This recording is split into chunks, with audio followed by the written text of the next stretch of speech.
रामकृष्ण हरी. श्री स्वामी समर्थ. मित्रांनो, आज आपण आपल्या देवांना आंघोळ घालत असतो. आपण रोज देवपूजाही करत असतो, पण देवपूजा करताना काही नियम पाळावे लागतात. आता हे नियम कोणते? तर बघा, अगदी छोटे छोटे नियम आहेत. आपण हे नियम पाळले तर आपण केलेल्या देवपूजेचे पूर्ण फळ मिळते. आपण सर्वजण आपल्या घरामध्ये दररोज देवपूजा करतो. तुटकी फुटकी कशी का होईना, आपले आई वडील किंवा आजी जसे देवपूजा करत होते त्यांना पाहून आपण शिकलो.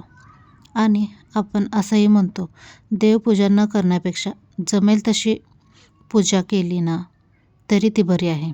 पण खरं सांगायचं झालं तर आपण जी देवपूजा करतो तिचं संपूर्ण फळ पाहिजे असेल तर काहीतरी नियमाचे पालन केलेच पाहिजे. 1. सर्वात आधी दिवा लावावा.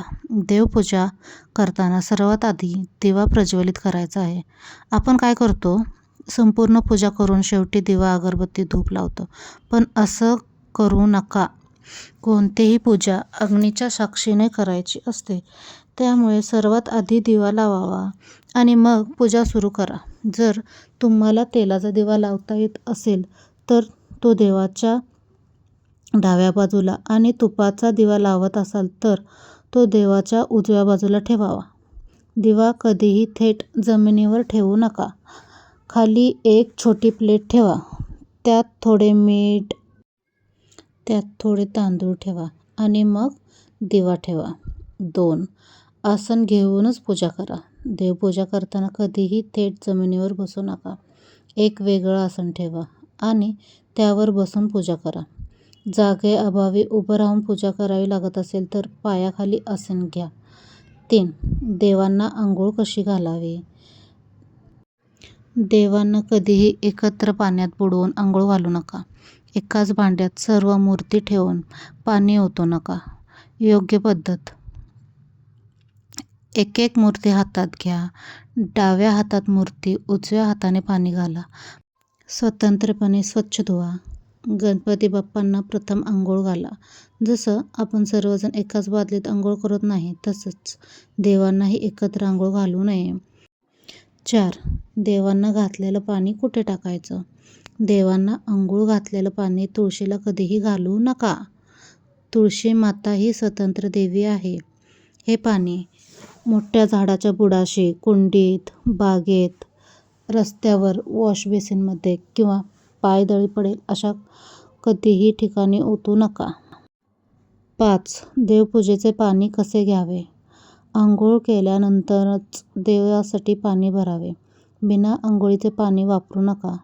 नळाचे पाणी वापरत असाल तर आंघोळीनंतर पहिल्यांदा ते पाणी काढा. शक्य असल्यास 2 थेंब गंगाजल टाका. 6. फुलाबाबत नियम: सुकलेली फुलं देवांना अर्पण करू नका. जमिनीवर पडलेली फुलं वापरू नका. वास घेतलेली फुलं अर्पण करू नका. फुलं ताटातील घ्या आणि एक करून वाहा. सुकलेली फुलं कचऱ्यात टाकू नका. झाडाखाली किंवा कुंडीत पुरा. 7. कोणत्या देवाला काय लावायचं. देवीला हळदी कुंकू, दत्तमूर्तीला अष्टगंध, बाळकृष्णाला अष्टगंध किंवा गुलाल. भगवान शिवांना हळदी कुंकू लावू नका.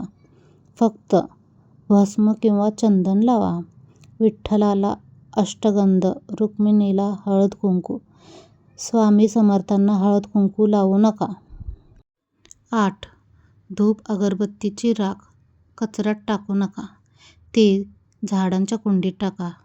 खत म्हणून त्याचा उपयोग होतो. ही छोटी छोटी पण महत्त्वाची नियम आहेत. आपण या गोष्टीचं पालन केले तर देवपूजेचं संपूर्ण फळ आपल्याला मिळेल.